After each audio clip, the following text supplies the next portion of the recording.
César Augusto, Calígula, Nero, Júlio César, entre tantos e tantos outros, esses são nomes que vêm na nossa cabeça quando pensamos em Império Romano, um dos maiores impérios do mundo antigo. No vídeo de hoje vamos conhecer como o Império Romano se iniciou e qual era a sua política para controlar a população. Eu sou o Marcel, bem-vindos ao Nerds Contra o Tempo.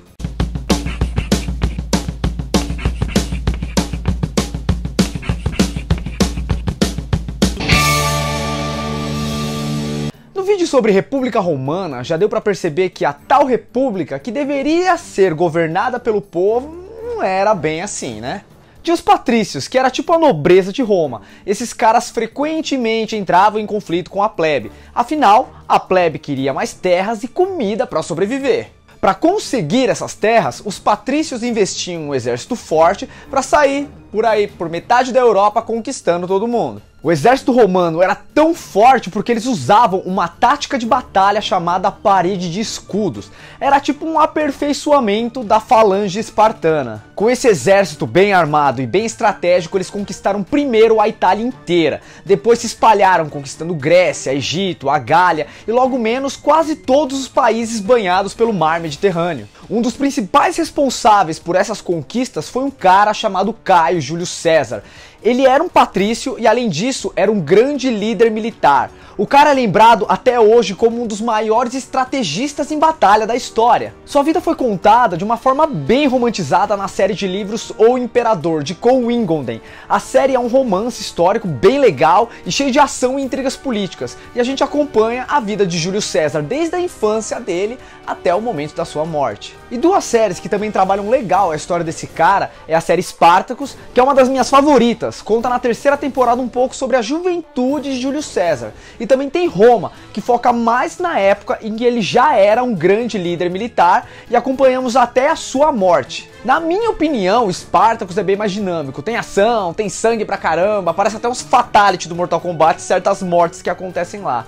Roma também é bem legal, mas é uma pegada mais Game of Thrones, só que sem a parte de fantasia. Na série Roma, é adaptado o final de uma das batalhas mais conhecidas de Júlio César, quando ele finalmente derrotou o líder dos celtas, um cara chamado Vercingetorix, com um visual que inspirou o personagem Asterix. Com a derrota dos celtas, César conquistou toda a Gália. Logo menos ele marchou para conquistar o Egito. Lá ele vai conhecer e ser seduzido pela beleza e inteligência de Cleópatra, a faraó do Egito. Com ela ele vai ter um relacionamento sério e ter o seu único filho legítimo, Ptolomeu XV Cesare. A história de como ele conheceu Cleópatra é muito conhecida e já foi adaptada para várias mídias e filmes e jogos, mas a minha favorita é que aparece no jogo Assassin's Creed Origins, em que a Cleópatra se esconde em um tapete enrolado e é apresentada ao Júlio Namuquia.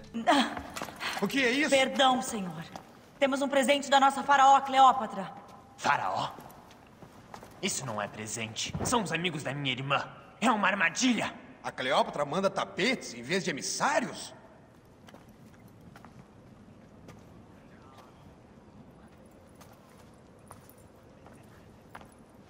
Como que vocês entraram no meu palácio? Guarda! Mate os traidores! Outros personagens que aparecem sempre nas histórias relacionadas a Júlio César são os patrícios Marco Crácio e Pompeu Magno. Juntos eles formaram o primeiro triunvirato. Marco Crácio era considerado o romano mais rico do período. Sua imagem é muito explorada no seriado Spartacus, em que ele é o principal antagonista da terceira temporada.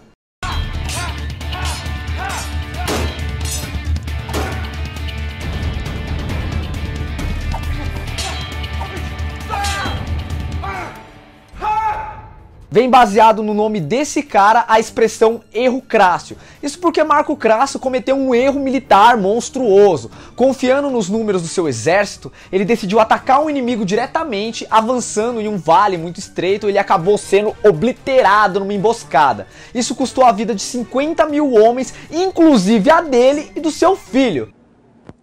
Não, você é burro, cara, que loucura. Como você é burro. Tanto que Marco Crasso é lembrado até hoje por ser cheio da grana, mas ele não era lá muito bom estrategista militar, que nem o César e o Pompeu. O Pompeu, no caso, além de ser um grande estrategista militar, ele era um político muito articulado. Ele chegou a se casar com uma menina chamada Júlia, que era filha do Júlio César, isso para forjar uma aliança política mais duradoura. Porém, a Júlia morreu no parto do seu único filho, e depois disso Pompeu e o César começaram a se estranhar. Eles chegaram ao extremo de travar uma guerra civil em Roma. Júlio César, obviamente, acabou ganhando e se tornando assim o principal líder militar romano. Esse conflito é retratado com maestria no seriado Roma da HBO, tanto a parte política quanto algumas batalhas que poderiam ser melhores. Quando César assumiu o controle, ele teve uma grande aceitação por parte do povo. Isso começou a subir a cabeça dele e ele começou a querer virar uma espécie de rei. Isso obviamente deixou os senadores de Roma boladaços, afinal eles iam perder poder com isso. E um rei ia totalmente contra a tradição de Roma de você ter um governo controlado por todos. Em 44 a.C., esses senadores, juntamente com Marco Brutus, um dos protegidos de César, acabaram emboscando e esfaqueando o general até a morte na escadaria do Senado romano. Um outro protegido de César era Otaviano, sobrinho neto do general. Esse cara herdou todas as conquistas de Júlio César e caçou os responsáveis por sua morte. Depois disso, ele se declarou o primeiro imperador romano em 27 a.C. Ele ficaria conhecido depois dessa proclamação como César Augusto. Mesmo Roma sendo um império gigante, o povo, obviamente, ainda passava necessidades. Para evitar revoltas e reclamações, os patrícios e os imperadores tinham um esquema para distrair a população. Esse tipo de controle era chamado de política do pão e circo, em que se dava o mínimo de alimento necessário para o cara sobreviver e entretenimento para distrair a população e assim ela não percebia a desgraça em que ela estava vivendo. Esse entretenimento geralmente era ligado aos gladiadores, que eram os prisioneiros de guerra ou escravos treinados ou alguém que descumpriu alguma lei romana. Eles entravam em arenas e lutavam ou uns contra os outros, ou contra animais, tipo leões, por exemplo, e por acaso, se o cara perdesse, quem decidia se ele ia viver ou morrer era a torcida.